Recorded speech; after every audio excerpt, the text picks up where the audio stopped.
আসসালামু আলাইকুম রহমতুল্লাহ। প্রিয় শিক্ষার্থী, আশা করি তোমরা সবাই ভালো আছো। আজকে আমরা নবম শ্রেণীর ইসলাম শিক্ষা থেকে সূরা আল হাশরের শেষ 3 আয়াত নিয়ে আলোচনা করব। ঠিক আছে, এটি হচ্ছে আমাদের 94 নম্বর পেজের। ঠিক আছে, শুরু হয়েছে এটা। আমরা অ্যাকচুয়ালি এটার বিস্তারিত জানার চেষ্টা করব। দেখো এখানে কি বলছে, কুরআন মাজিদের প্রতিটি সূরা ও আয়াত অত্যন্ত তাৎপর্যপূর্ণ এবং মর্যাদাবান, তবে বিশেষ কিছু আয়াত ও সূরা বিশেষ তাৎপর্য বহন করে। তার মধ্যে সূরা হাশরের শেষ 3 আয়াত হচ্ছে একটা অন্যতম।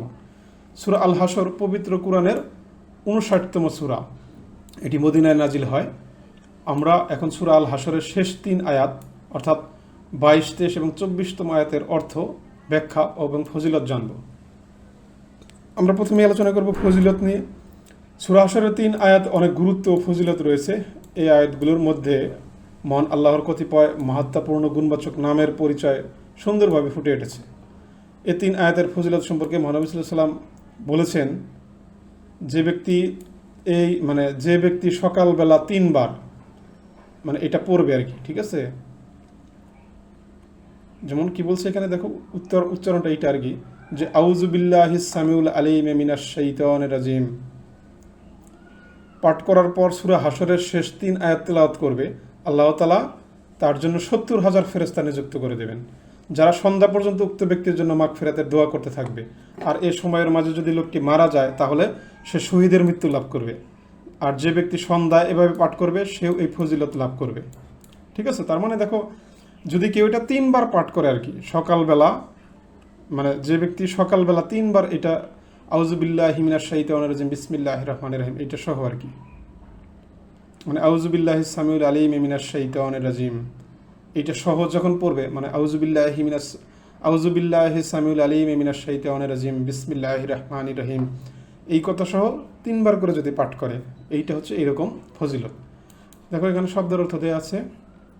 ঠিক আছে, জাস্ট এখানে হচ্ছে বিসমিল্লাহির রহমানির রহিম, হুয়াল্লাহুল্লাযী লা ইলাহা ইল্লাহু আলিমুল গায়বি ওয়াশ শাহাদাতি হুয়ার রহমানির রহিম, হুয়াল্লাহুল্লাযী লা ইলাহা ইল্লাহু আল মালিকুল কুদ্দুসুস সালামুল মুতমিনুল মুহাইমিনুল আজিজুল জাব্বারুল মুতাকাব্বির সুবহানাল্লাহি আম্মা ইউশরিকুন, হুয়াল্লাহুল খালিকুল বারিউল মুসাব্বিরুল লাহুল আসমাউল হুসনা ইউসাব্বিহু লাহু মা ফিস সামাওয়াতি ওয়াল আরদ ওয়া হুয়াল আজিজুল হাকীম সাদাকাল্লাহুল আলিয়্যুল আযীম।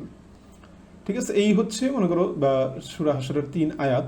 এটা যারা তোমরা আরবি পারো এটা পড়বা।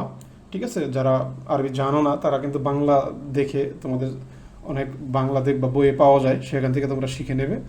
এটার অর্থটা আমরা একটু দেখি কি বলছে এখানে। অর্থটা বলছে যে দেখো, তিনি আল্লাহ, তিনি ব্যতীত আর কোনো ইলাহ নাই, তিনি দৃশ্য অদৃশ্যের পরিজ্ঞাত, তিনি দয়াময় পরম দয়ালু, তিনি আল্লাহ, তিনি ব্যতীত কোনো ইলাহ নাই, তিনি অধিপতি, তিনি পবিত্র, তিনি শান্তি, তিনি নিরাপত্তা দানকারী, তিনি রক্ষক, তিনি পরাক্রমশালী, তিনি প্রবল, তিনি অতীব মহিমান্বিত।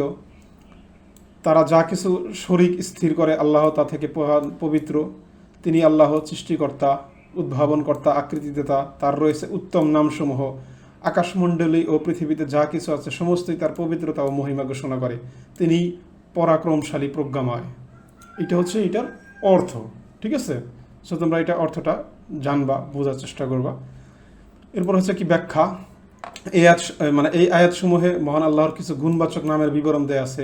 এ সমস্ত গুণবাচক নামে মহান আল্লাহর ক্ষমতা ও মাহাত্ম্যের বহিঃপ্রকাশ করা হয়েছে। তিনি ছাড়া কোনো ইলাহ নেই বা মাবুদ নেই। সৃষ্টির কাছে বা যা গোপন এবং অজানা তিনি তা জানেন, আর যা তার কাছে প্রকাশ্য ও জানা তিনি তাও জানেন। অজানাগুলাও জানে, আমরা যেগুলো জানি না সেগুলাও জানেন, আমরা যেগুলো সব জানি সেগুলাও জানেন।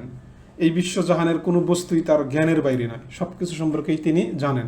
তিনি দয়াময়, পরম দয়ালু, তার রহমত অসীম অফুরন্ত, সমগ্র বিশ্ব পরিব্যাপ্ত।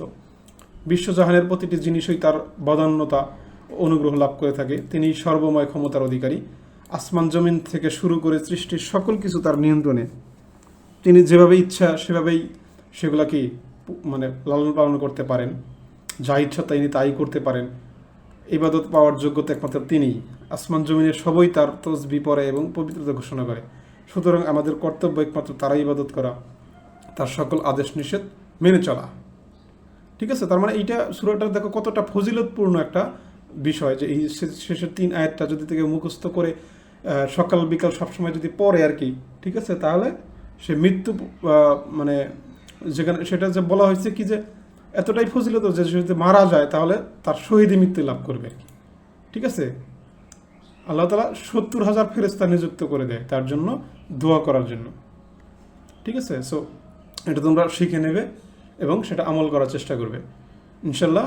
আজকের ডিসকাশন এ পর্যন্তই ছিল। সবাই ভালো থাকো, সুস্থ থাকো, আল্লাহ হাফেজ।